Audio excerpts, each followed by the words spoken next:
So you can, all right then. So the year was 1979 and I was at Camp Crystal Lake.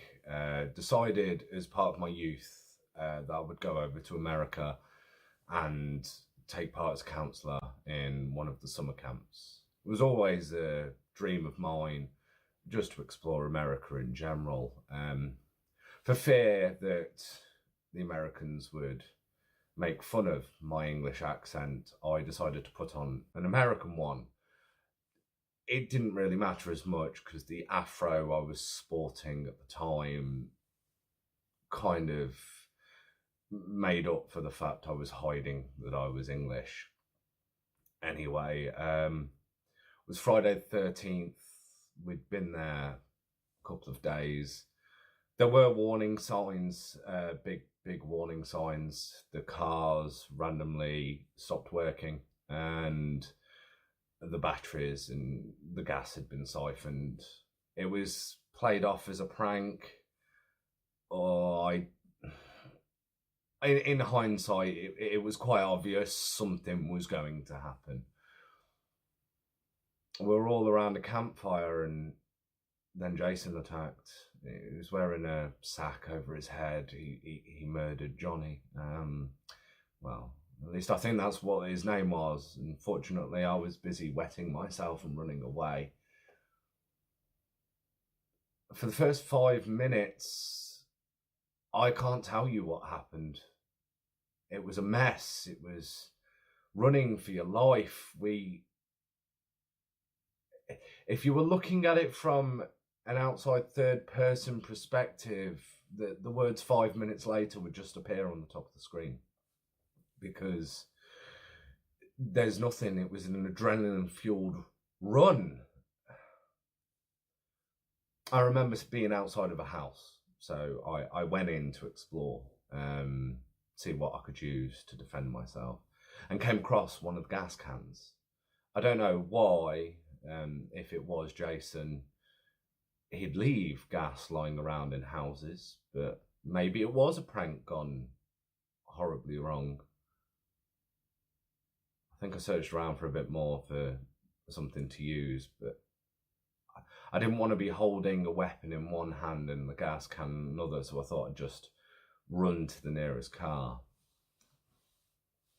It was a four-seater, and the moment I went to pour in the gas, I got my foot trapped on a bear trap.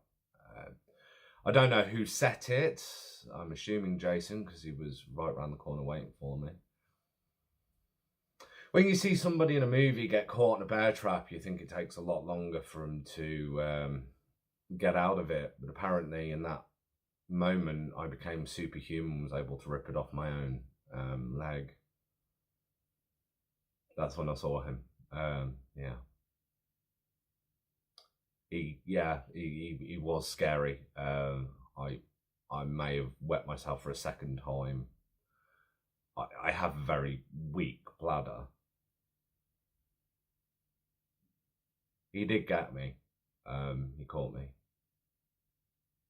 I remember feeling his hand around my throat, lifting me up in the air as if it was nothing. And then I don't know what happened. I struggled and was able to kick myself free.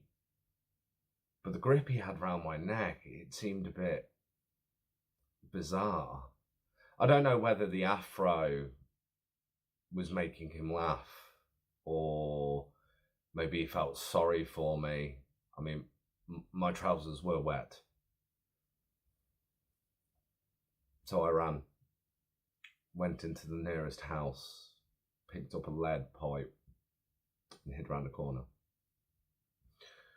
Now, there's a lot of research that goes into what happens when you've got an adrenaline running through your system. The strength you can admit.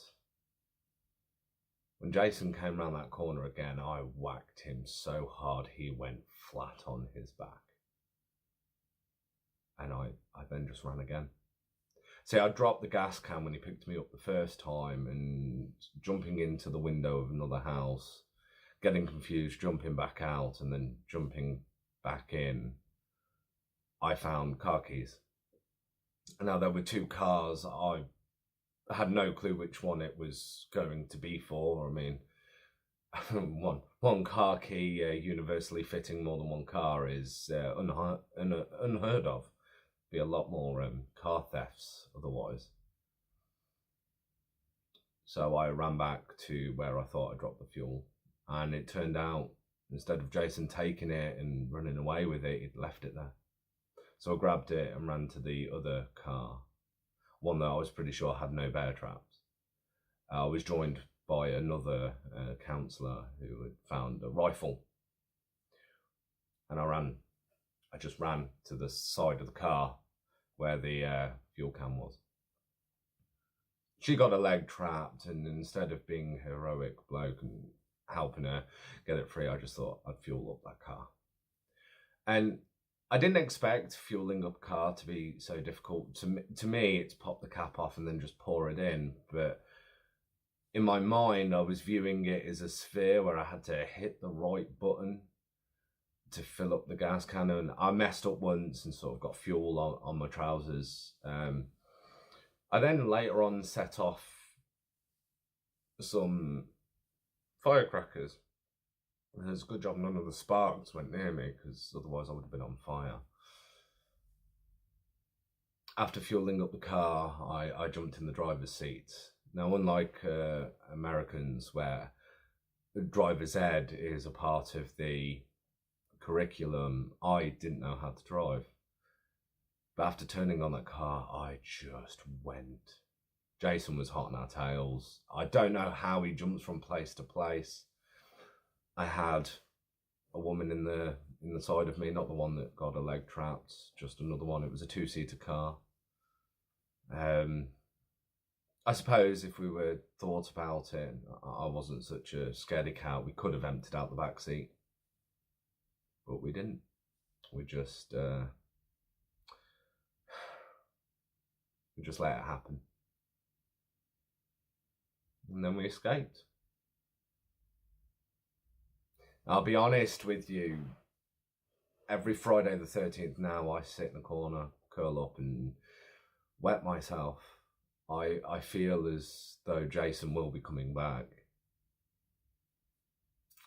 I've had plastic surgery to hide my face, and obviously the afro is gone. But he hasn't come yet.